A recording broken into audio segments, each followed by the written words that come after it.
This is another day where a lot is going on here in New York City, of course, but also in Washington that will mean a lot for us, and I'm going to speak about that in a moment. I want to explain from the beginning how important I think it is to tell you information that I believe is 100% accurate, that I believe is crucial for New Yorkers to know, and to tell you information that sometimes will be tough to hear, other times, thank God, will be hopeful and inspiring information that will show just how many people are working hard together to address this crisis, how many people are working together here in the city, but also all the people around the country are not only rooting for New York City, but are really stepping up to help us out. I'll tell you those stories and those facts, and I'll tell you the facts when they're difficult to hear, but important for all New Yorkers to know.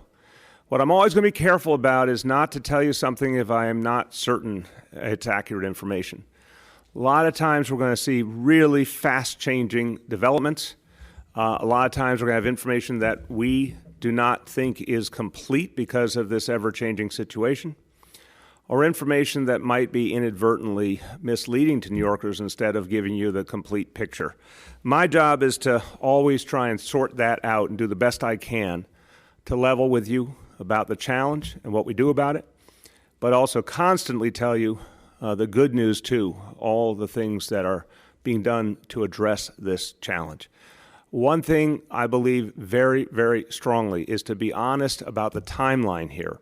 There's been a lot of discussion the last few days.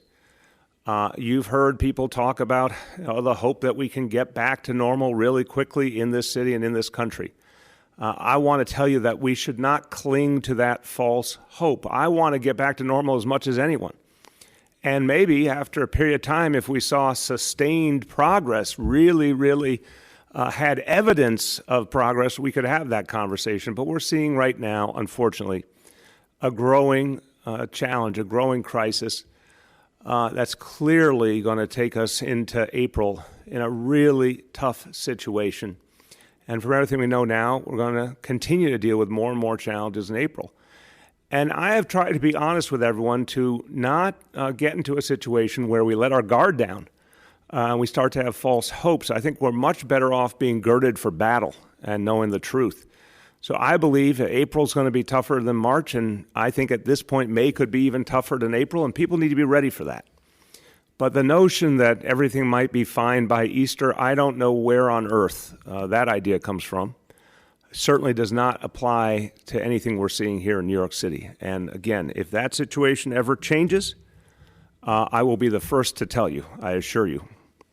What we're seeing right now is huge challenges and intense stress in particular on our hospital capacity, on the men and women who do such amazing work in our healthcare system, and clearly on the supplies and equipment that we need to make sure we can keep moving forward. We did get some good news in the last few days, and that is very, very important to say. Supplies have come in from the federal government, from the state government, and elsewhere that have certainly improved our situation this week, that'll help us get into next week. That is a ray of light for sure. But we know we're going to have giant challenges ahead in terms of producing enough hospital space, enough personnel who are trained to help us in this crisis, and that ongoing challenge with equipment and supplies. That's what we'll be dealing with for weeks and weeks ahead. The painful obligation I have every time I join with you to tell you the overall numbers, and I will say every single time, these are human beings, these are families represented in these numbers, these are our neighbors. So in New York City today, as of the official numbers from this morning, the last official count that we have, 17,856 cases, almost 18,000 at this point. Now, at this point, our cases in New York City constitute about 54% of the total in the state of New York, and about 32%, almost a third of the cases in the United States of America. And very, very sadly, now the death toll from coronavirus in New York City has reached to almost 200.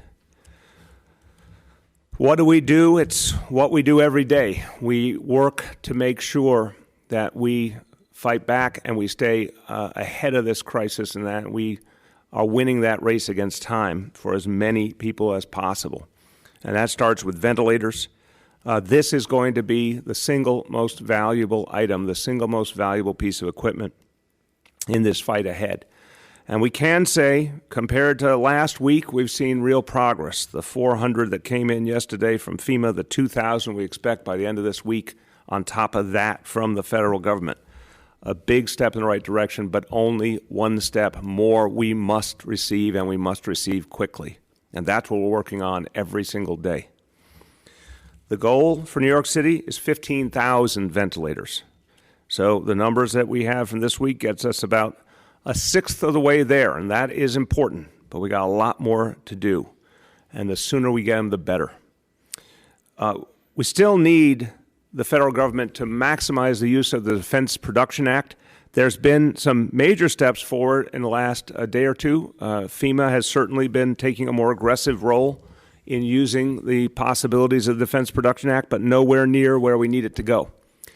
And I got to be clear that this is in everyone's interest everywhere in the United States of America. It's us today. It will be some other part of the country tomorrow.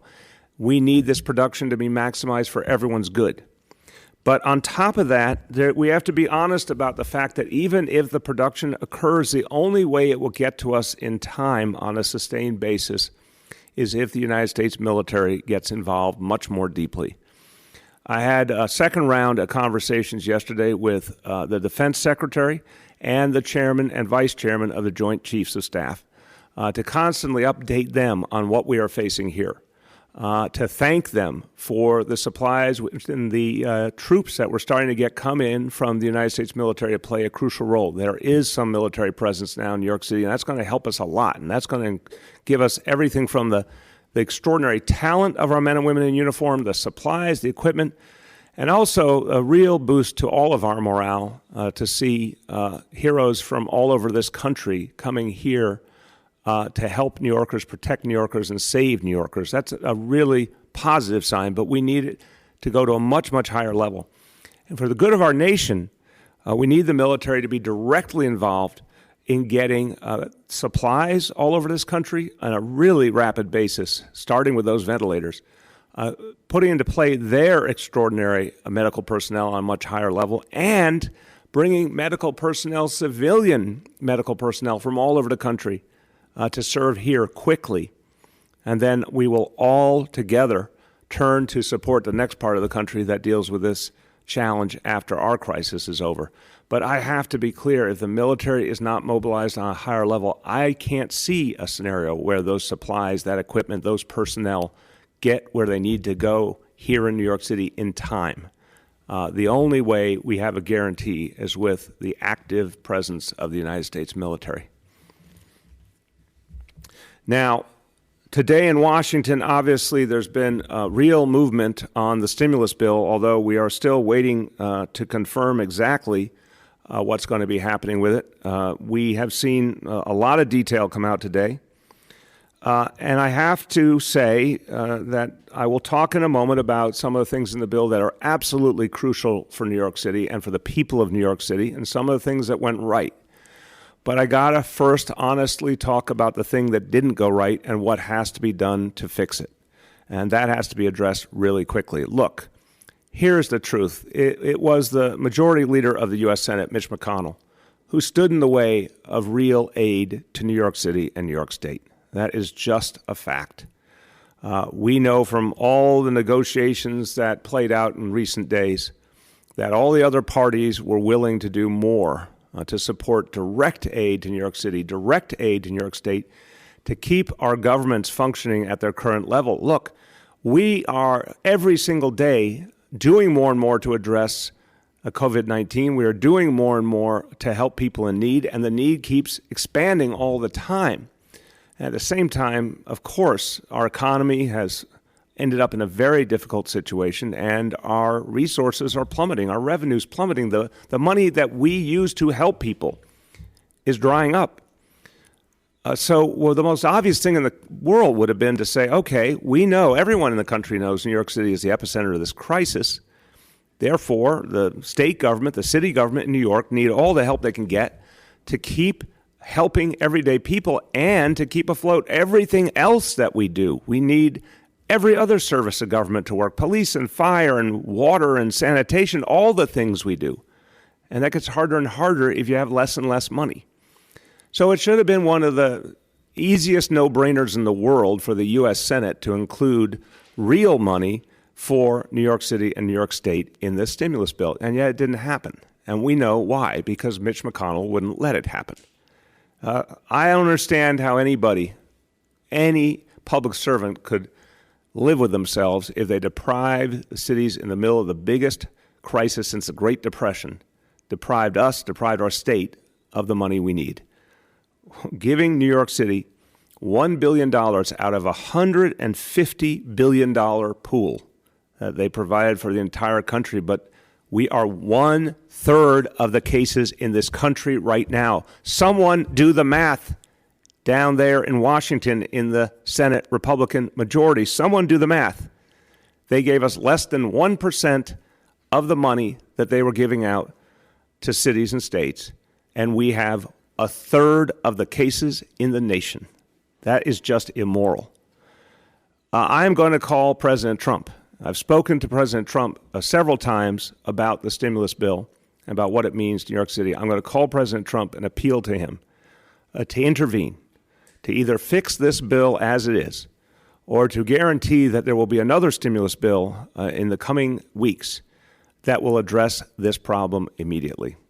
I reached out today to Senator Schumer. I reached out to Speaker Pelosi, spoke with both of them. And I want to thank them because we all know they were the lead negotiators in achieving all the good in this legislation.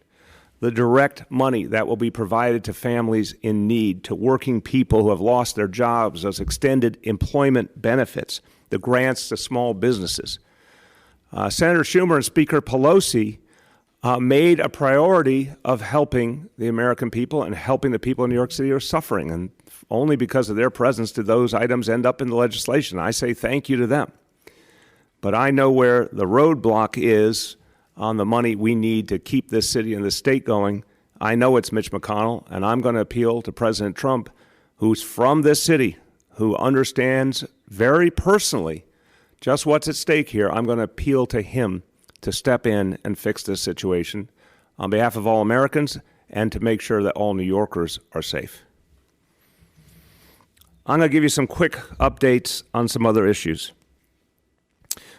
We have in our regional enrichment centers for the Department of Education, we are providing education and child care for the children of our essential workers. And we've said from the beginning that will include those who work in healthcare, our first responders, transit workers.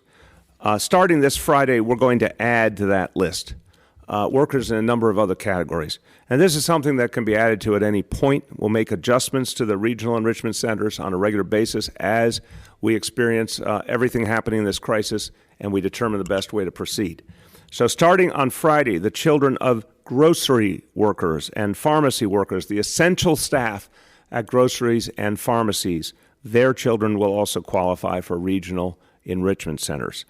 There are staff members at our Department of Health who are not previously covered. They will now be covered. Essential staff from the Staten Island Ferry and NYC Ferry will join other transit workers in having the ability to bring their children to those regional enrichment centers. Department of Environmental Protection essential staff, the people who make sure we get water, the people who make sure the sewer system's working, among other things, their children as well, and essential staff from the Department of Probation. So that's an update, and all of that will be activated for Friday.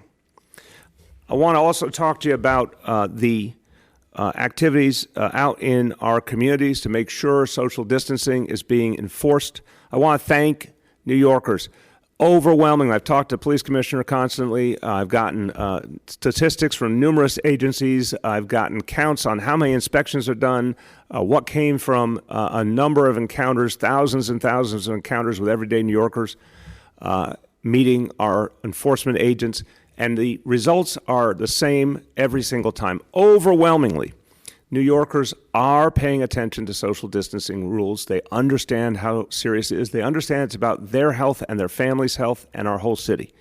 So overwhelmingly, we are seeing New Yorkers follow the rules. We do have some issues, though, and we're going to be very open and honest about those issues when we have them. And the specific problem we've seen is in some parks, not all, some parks, when it comes to basketball courts. And every one of us who loves basketball, and I'm one of them, loves to go out on court and play a pickup game or play with your family on the court. I want to differentiate, in fact, what's acceptable and what's not on a basketball court in the age of coronavirus.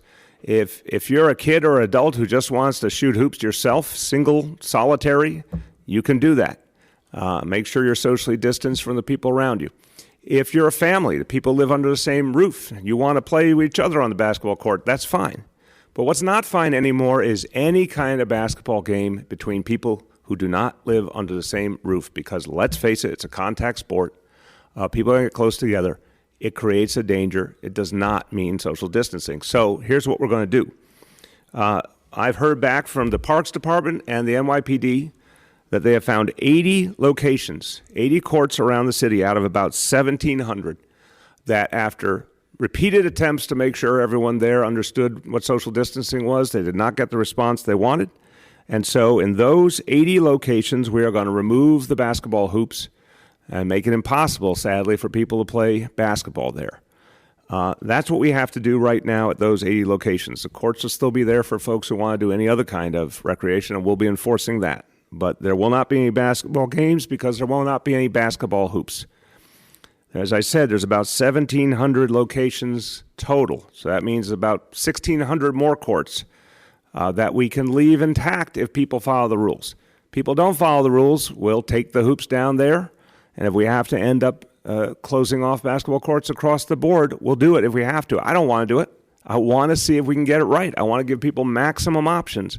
But you got to follow the rules. It's a matter of everyone's safety. I also want to give you an update. This will be a daily reality until we get to the point that we believe all this work has been done. In terms of our jail population, a lot of work is going on right now to ensure that any inmates who should be brought out of our jail system because of health issues or concerns will be any inmates who can be directly acted on by the City of New York and who do not pose a specific serious threat to the community. But we want to make sure that those who can be released are. There will be some, as I said yesterday, who will not be released because they do pose a threat or because, for example, they've committed a offense related to domestic violence or sexual offenses. And we're going to have to work with other agencies, district attorneys, and the state. One of the few things we've had a problem with, those very specific basketball courts, but as you saw, that's not many out of the grand total in this city. But overwhelmingly, what I've heard back from the Parks Department and the NYPD is, again, that cooperation from New Yorkers. I want to thank all of our parks workers, and a special thank you to our Parks Enforcement Patrol workers for all you do every day, but especially during this crisis. Thank you for educating people about social distancing. Thank you for enforcing. A special thank you to all of the men and women of the NYPD have become really experts in describing social distancing and enforcing it over the last few days, and they've been doing a fantastic job. So thank you to all the men and women of the NYPD and to all the 6 other agencies that are out there doing this work. This, again, is how we keep our parks and playgrounds going, and thank you. It's making a big, big difference. And look, I will conclude before I say a few words in Spanish, and then we'll open up to questions. I'll conclude by saying just a point to everyone about this new reality we are living in.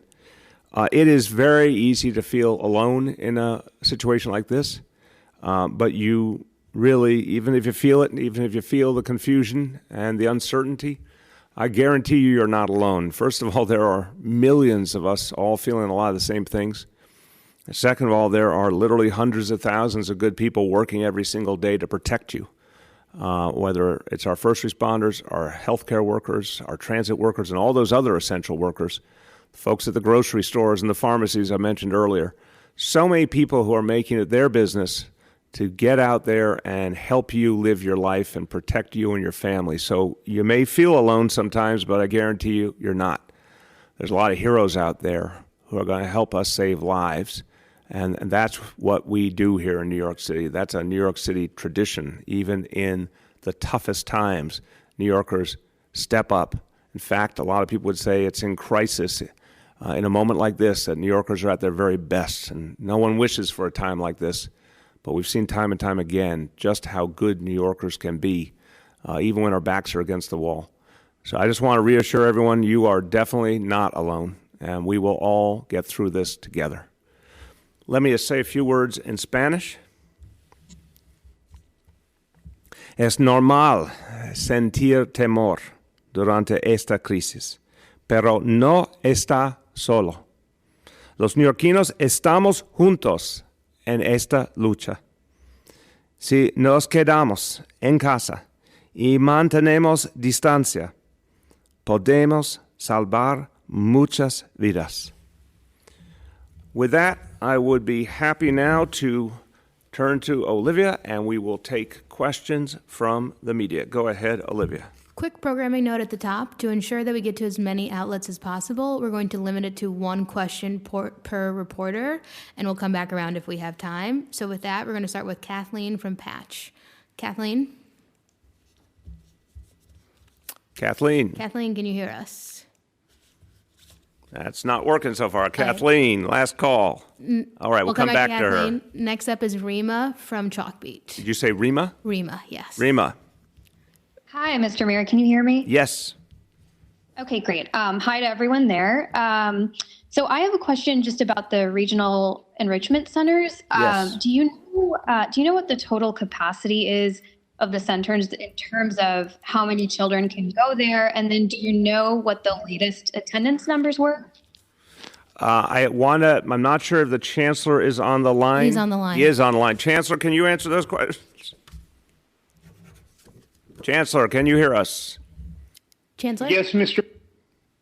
Go ahead. Mr. Chancellor, could you hear those questions? Can you repeat those questions, Rima, please? Yeah. Hi, Mr. Chancellor. So I'm wondering what the total capacity in terms of how many kids total capacity is for the RECs. And then do you know what the latest attendance numbers were as of today, I guess? Yeah, so we have a capacity of about 8,000 students at the moment. Today's attendance, we're still compiling that information, but I can tell you that a little less. Hey, Rima, I think you're typing, and we're having a hard time hearing the Chancellor. Yeah, Chancellor, are you in a place where we're getting a lot of background noise there? Yeah, it's not me. Okay, there you go. Go ahead. Yeah, so we're seeing that the uptake hasn't been as robust as we anticipated, and that's why the mayor announced today that we're opening up capacity for additional people in those regional enrichment centers. We have 32 sites in Brooklyn, 22 in Bronx, 20 in Queens, 15 in Manhattan, and 4 in Staten Island. And we're fully staffed, and we have about 5,000 volunteers that are staffing those centers. So we're confident that we're going to be able to meet the need of whoever needs those centers. We have approximately 40,000 student capacity in those centers. So we're going to keep ramping up and going to different tiers of first responders and emergency workers until we get to that 40,000 student capacity number. Let me add to that, Rima, that we understand this is an ever-evolving situation. So what the Chancellor has told you is, we're ready to go to a number like that. We're also ready, if we don't find that demand at any given point, we can adjust for that as well. I think the important thing is to understand, because it's about essential workers, that's really the crucial crux of this matter, is making sure we are supporting those essential workers and giving them the option in terms of their kids. If they want to take advantage of it and we find a lot of pickup on it, we're going to be able to have the capacity we have now. We could even build it out more. If we find that there is not as much use of it, we'll, of course, be able to compress it if we need to. But the important point is we will grow in whatever direction according to the level of need to make sure those essential workers can get to work and be really comfortable about where their kids are and what they're doing. Mr. Mayor, if I can add one more Please. caveat to that. Yep. Late breaking information. So today's enrollment was about 8,000 students. Okay. So we have some capacity. Thank you, Chancellor. Back to Kathleen from Patch. Kathleen? Kathleen. Kathleen? Okay, we'll come back to her. Next All up is right. Julia from the Post. Julia. Can you hear us? I can hear you. Can you hear me? Yep, there you go. Okay. So on the open streets plan, I believe that's supposed to be rolled out tomorrow. Do you have any details for us? Yeah, we are finalizing with NYPD and other city agencies and the council. As we said, it'll be up to 2 sites per borough. Key point is to make sure that we are confident about the enforcement levels. We're going to announce those sites, I think, by the end of the evening. We're going to need 1 extra day to get them up and running because of some of the practical considerations, so those will be open on Friday. Thanks, Julia. Like what the enforcement will look like? Couldn't hear that. Julia, can you repeat your question? We couldn't hear you. Yeah, sorry, Mr. Mayor. Could you say what the enforcement will look like, and Sure. can you tease any locations? Yeah, the enforcement is going to be similar to what we're doing with parks now. We have to make sure if we leave any official space for people to gather and we don't put enforcement with it, my fear has always been it becomes like a new magnet for people to return to the way we all lived for all our lives until a week ago, and people start gathering and getting too close together. So especially with a new site, which might attract a lot of interest, we want to make sure, whether it's NYPD, parks, whatever way we configure it, that there will be enforcement at the locations, and that we know all the other places that have to be enforced are covered as well. So that's what we're refining. Again, we'll have those sites shortly. Yoav is up next. Yoav? Yeah, hi, Mr. Mayor. Apparently there's a FEMA leadership briefing document. The Times obtained it, and it says that the city's more than 1,800 intensive care units are expected to be full by Friday. Just wondering if you can confirm that is that the right figure for the number of ICUs? Is that prognosis correct?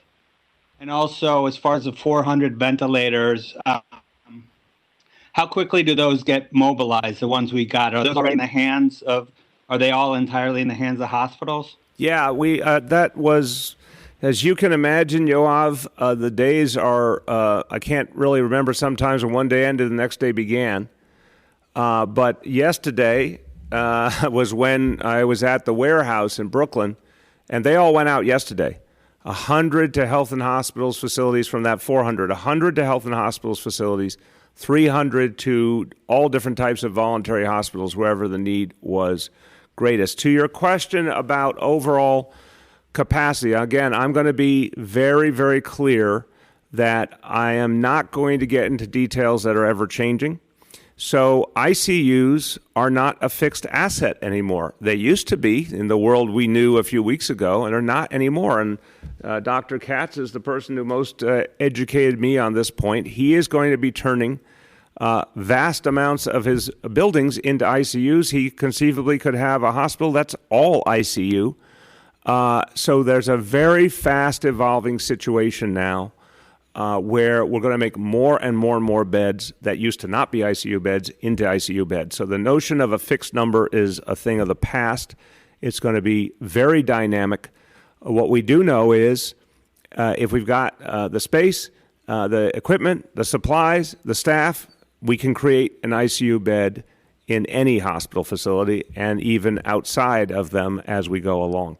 So that's what we'll be doing. The ground rule I'll give you, and I'll be very clear about it, is I'll tell you every single day if we have what it takes to get through that day, that week, and where we're looking for the week ahead.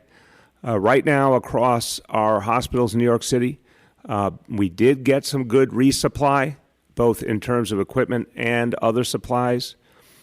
We do have a huge number of professionals who are showing up, doing what we need them to do, and others who are joining.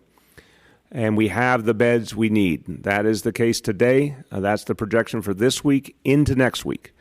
But we remain concerned as we start April about capacity, and we'll keep updating you on that as we go along. Alex from the Daily Beast is up next. Alex? Hi, I have a question about Rikers Island, and thank you for taking my question. Legal Aid just sent out a press release saying that Rikers Island now has 7 times the rate of the infection as the rest of the city. And I'm wondering if you guys have a plan on how you're going to deal with that. Are we going to open hospitals on Rikers? Is there going to be a separate place for, isolating prisoners? Like, what is the plan going forward at this point? I'll start, and then Dr. Katz will, who obviously H&H runs correctional health, so he'll speak to it. Okay, so we start with the reality that there's about 6,000 fewer inmates in our correction system overall than 6 years ago, and obviously that means especially on Rikers. So we have more space we're dealing with, more ability to isolate, more ability to provide health care to what is a much smaller number of inmates. We also, as I said, by the end of today, we'll have 200 inmates who will have left because of decisions we made directly related to this crisis. That number will keep growing as we go ahead. We're going to determine when that number stops, but it will keep growing in the short term with a particular focus on inmates who are really older, particularly over 70, and inmates who have pre-existing conditions. There's a lot of work to do very quickly to get inmates out who would be appropriate to get out. We have to work in many cases with the state and or the DAs. But that is happening now rapidly, so you'll see, I think, substantial numbers over the next few days. Every time we get a single inmate out, it creates that much more space and that many, obviously, each time there's one less inmate, it makes it easier on the medical personnel. So as to your core question about how healthcare is being provided by the correctional health folks, Dr. Katz. Anytime someone is symptomatic in the jail, we isolate them, as the mayor has explained, because the population at Rikers is dramatically down. We have more space and we're opening up more wards. If somebody is seriously symptomatic, we move them to Bellevue Hospital. That's a much better facility for taking care of someone who is very ill than trying to create a hospital on Rikers. Next up is Mark from CNN. Mark? Hey guys, how you doing? Good, Mark. I wanted to ask about the morgue situation right now in the city. From what I understand from the article or the briefing that Yoav was referencing, it's like about 2 city hospitals have already reached capacity, and that the rest of the city hospitals might be reaching capacity by week's end. I wanted to talk a little bit about firstly, the mobile morgue that's in front of Bellevue now, and what that plan is for alleviating that, and where exactly does it stand right now? Are there enough morgues for the city hospitals? Is that going to be full by Friday? Where do we stand? I'm not going to get into a lot of detail. We'll make sure our team gives you a lot of specifics. But let me say, I understand there's all sorts of documents that are being put out there. Some of them accurate, some of them inaccurate, some of them new, some of them old. I just want folks, when you ask the question, just realize I'm going to be listening very carefully for whether it's something that has been confirmed as fact or is not fact. So the facts, as I have heard them from folks in my administration, are that we have capacity right now. We have capacity for a foreseeable future. We've been working with FEMA to ensure we have additional capacity, and we can handle what we have. As this crisis deepens, we'll keep updating you on the status of things. But right now, we have the capacity. And in terms of any of the details, I'll have my team follow up with you. Josh from ABC7. Josh? Hi there, Mr. Mayor. How are you? Good, Josh. I wondered. You walk around the city now, and there's just this sort of almost serenity. It's empty. Everybody's inside. There's no traffic. If it were 40 degrees warmer, it would feel like a summer weekend. But obviously, we know what's really going on. But we don't have a picture of what's happening in the hospitals. And I wondered if maybe Dr. Katz or Dr. Barbeau or somebody could sort of paint the picture of what it's like right now at Elmhurst or Kings County or even Columbia Presbyterian, that, how desperate is the situation right now? What does it feel like to walk in there? And what would we see if we saw it? I'll turn to Dr. Katz and Dr. Barbeau, but let me just give you the layman's answer first. I think it varies obviously by hospital, but I think what we can say right now is, again, every hospital has the personnel, the equipment, the supplies, and the beds, but we know in a week or two it's going to be a much tougher situation. And I do think we see some real variation in terms of some hospitals having a lot of activity, others less. I think over time that will even out a lot more. But I think it'll be a different experience depending on where you go. Go ahead, Doctor. I think, Mr. Mayor, you've done a good job of expressing that there are hospitals like Elmhurst that have been very heavily impacted. There are other hospitals in our public system, such as Coney Island, that haven't had very many patients with COVID, but today we were able to transfer 30 patients, including 28 to them, to help relieve our hospital at Elmhurst. I think the hardest struggles right now are psychological. This is a very difficult disease. Despite providing the very best of care, those people who are elderly and who have comorbid conditions especially are very much hurt by this illness. It is an illness right now where the major role of the hospital is to provide supportive care. As doctors and nurses, we like it best when we can provide a medication that is known to be effective. In this case, we're using experimental treatments where they're available, but primarily we are supporting people until their immune system comes back. So you would see, if you walked into Elmhurst, you would see a lot of heroic doctors and nurses who are working very long hours under challenging conditions. They're unfortunately seeing some of their patients die, which is always extremely difficult for doctors and nurses. We seek not only to provide all of the care, but we hope that it works, and it's very difficult for us when it doesn't. Jennifer from the AP is up next. Jennifer? Thank you. Can you hear me? Yep. Yes. Thank you. Following on that, actually, I wanted to ask what information the city has about the number of healthcare workers who are themselves testing positive and what impact that's having on the hospitals. I'll start, and again, Dr. Katz or Dr. Barbeau jump in.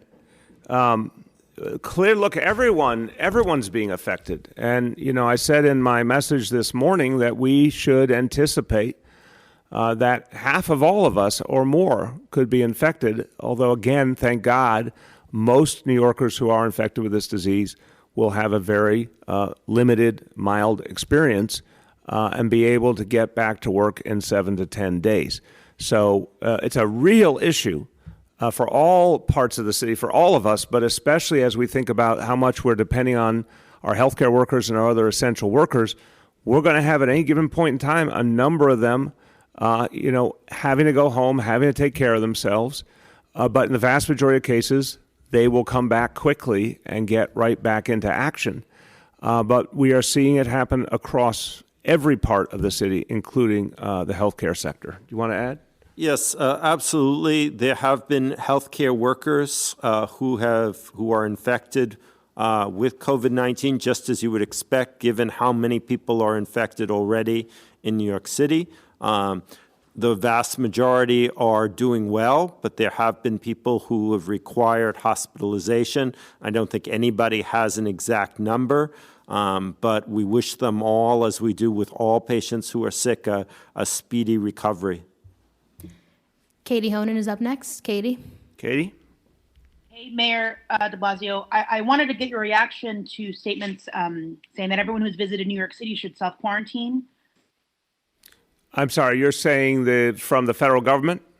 Yes, that people who visited New York City should self-quarantine. I just wanted to get your reaction on that and if the city's taken any quarantine measures for visitors. Yeah, look, I think what I heard was I'm always going to respect our federal authorities, but I think there's a little bit of a lack of recognition right now of just how much this disease has already spread around the country. So if you're talking about New Yorkers going elsewhere, I think we know with a disease that's in all 50 states and pretty much all over the world, I don't love the notion of the suggestion that, there's any more likelihood of coming from one place or another. It's obviously everywhere already and will continue to spread.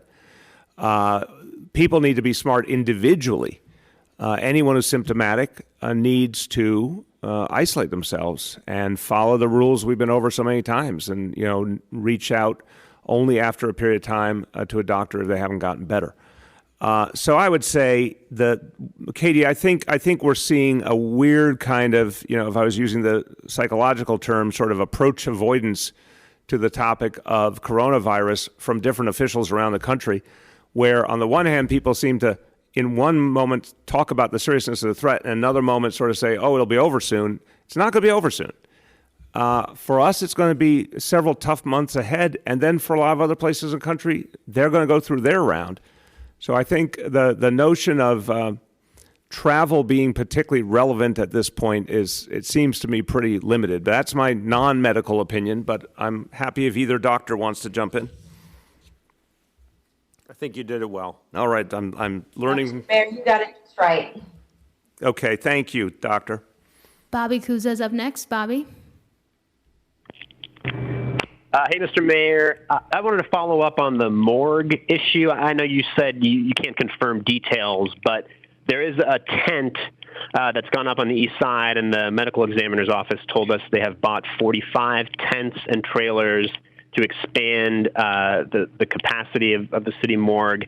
I guess I wonder what's the message for New Yorkers who see this tent, and it's obviously alarming. But, in the vein of what you said earlier about telling people the truth, should New Yorkers be bracing for the possibility that the death toll is going to go up dramatically from what we've seen so far? Yes, of course, Bobby. I mean, there's not, I don't think any of us, I think I can speak for Dr. Katz and Dr. Barbeau, I don't think any of us has tried to sugarcoat this. It's going to be really tough. I know the morgues push a really strong emotional button, obviously. We're all humans. It's a very troubling thing to see, and it makes it kind of very immediate, very visceral. But let's be honest, we've been talking now for weeks and weeks about this disease coming on, and we watched it move all over the world, and we've seen the horrible things that happen in China and Italy, so many places.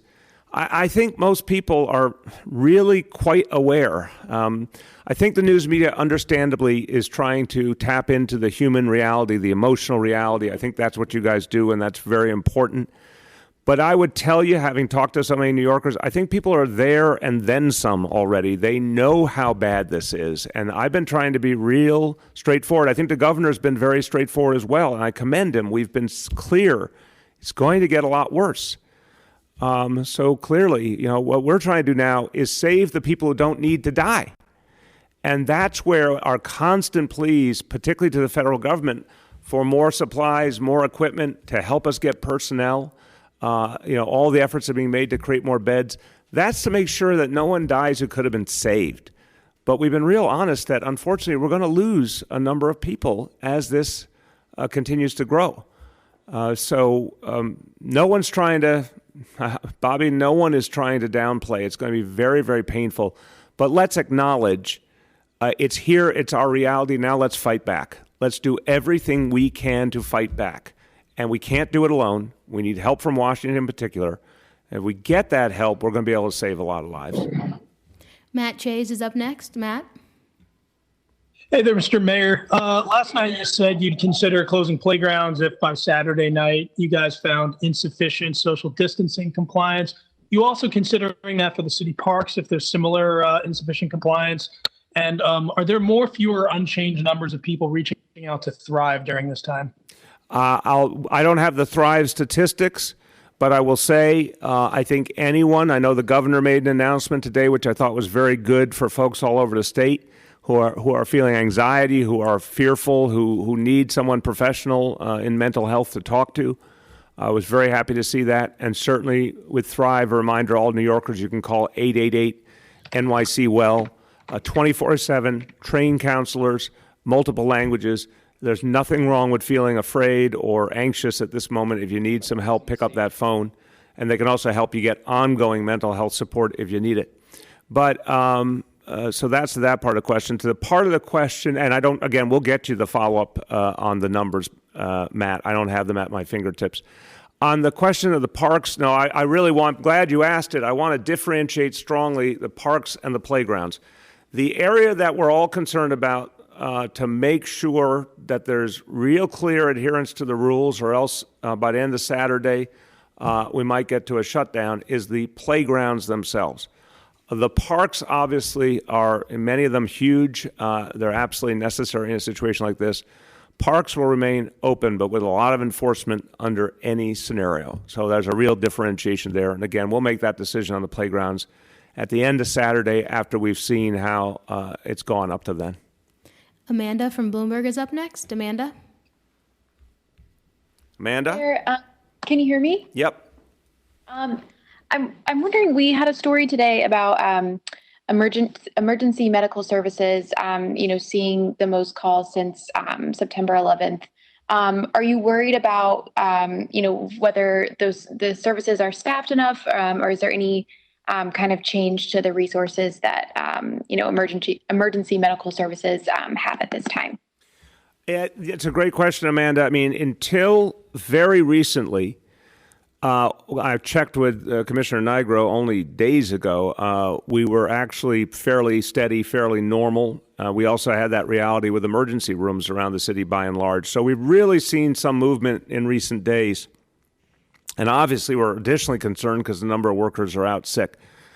I've said to Commissioner Nigro, whatever we have to do to make sure he has what he needs, we'll do. Like the police department, the fire department has a very deep bench, and they're really good at knowing how to move folks around to compensate for different situations. So I'm confident about that at this point, and we'll continue to back that up. But this is the kind of thing we'll be dealing with intensely for the next weeks, that we are going to need to make sure those services keep going. And this is why, again, it comes back to that discussion earlier about Washington. I'm going to be very blunt with everyone in Washington, starting with President Trump, that when we are in a situation where we don't have the money to pay for the most vital services, this is where you get to a very dangerous place. And I know the state's in the same boat. We need the resources to not only keep our fire department doing what it does every day, but, fire EMS doing what they would have to do on a higher level in this crisis. And we are the epicenter for the nation. So this is exactly an example. It's not just all the huge expenditures being put out to protect people's health with the Department of Health, with Health and Hospitals, but also the additional strains on police, on fire, on a lot of other agencies. And that's why we need that direct support from Washington, and we need it immediately. Aaron Durkin is up next. Aaron? Hi, Mr. Mayor. I heard you say that you're expecting that 50% of New Yorkers will be infected with coronavirus. Can you just talk a little bit about what that is? What's the basis for that prediction? And relatedly, since most people are not being tested, I assume the number of confirmed cases doesn't reflect the full spread currently. Do you have any just order of magnitude sense of what the true current prevalence might be? I'll start on both those, and then if Dr. Barbeau wants to jump in, she will.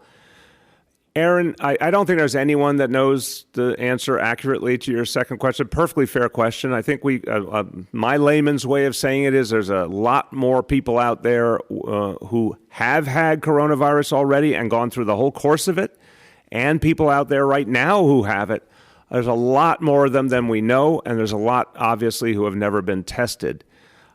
We don't even know truly when it first asserted here in the city. There could have been people who had it before we even knew it was here.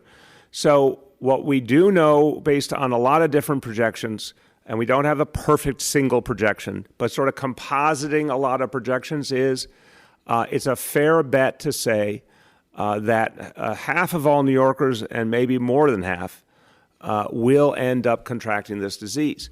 And that's worrisome, very deeply worrisome for all of us. But, we have to start with the truth and recognizing that for 80% of those who do, it will be a very limited experience. So, I can't tell you it's going to be 50-50, but I think as much as we're dealing with a lot of painful reality, a lot of fear, one way to think of this that is a little more hopeful is, a certain number of people will not.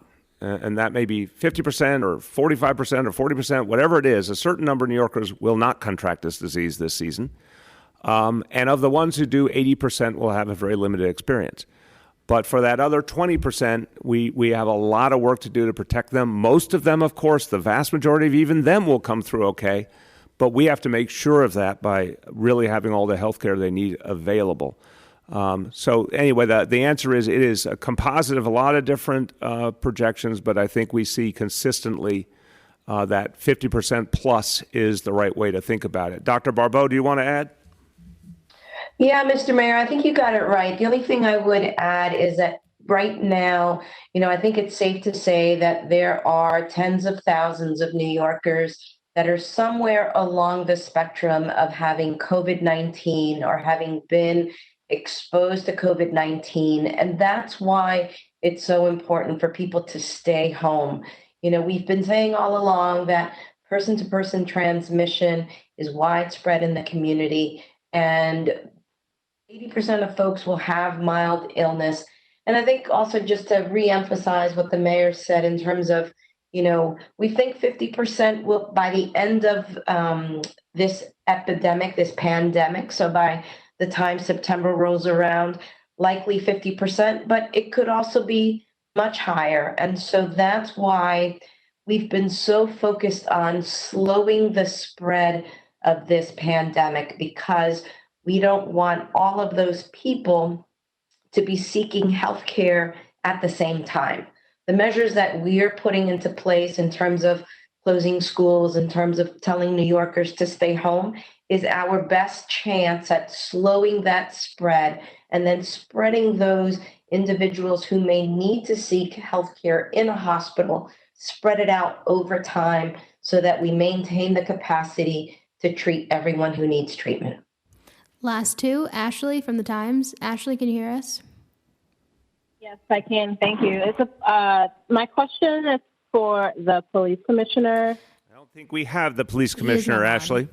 Yeah, we have to, let's make sure on our team that we put up every time who is actually available so reporters can see that. They can see it on the app right now. What's that? They can see it on the app right now. Where is the not app? on. Let's advertise how reporters can do that, make sure we're clear.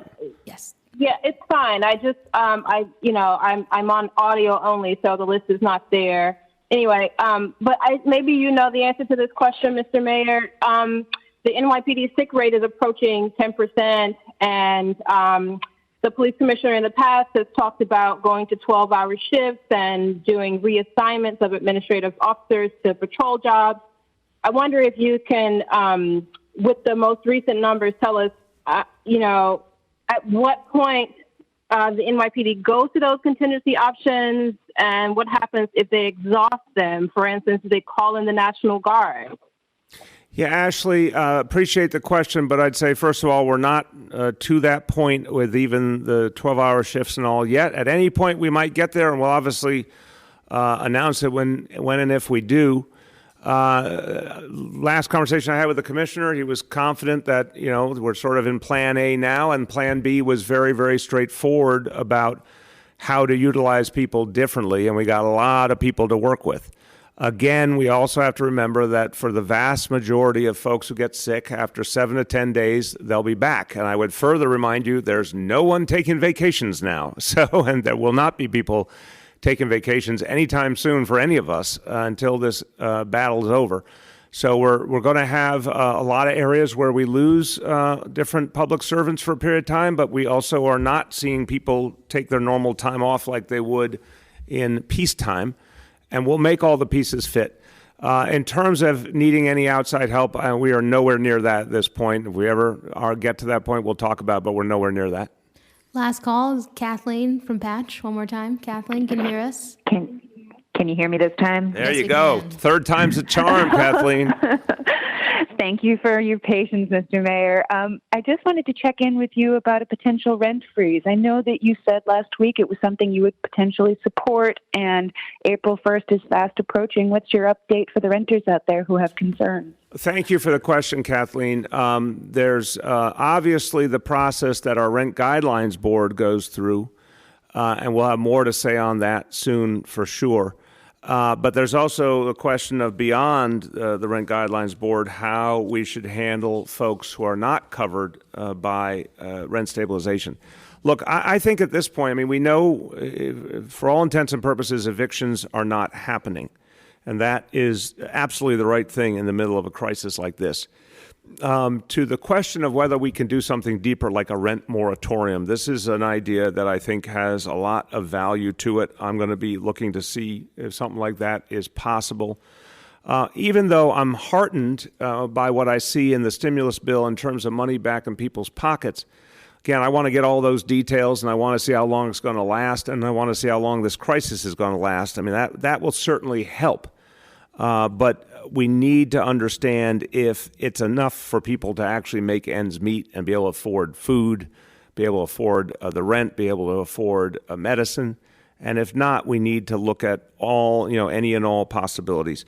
So all that's being discussed, and we will have updates on that very soon for sure. And let me say thank you again to my colleagues in government who are part of the call. Thank you to all the members of the media who have participated. Just one more thing at the end here. We started something today in addition to press conferences and individual interviews I give to the media. Every day I will do a daily message from the mayor.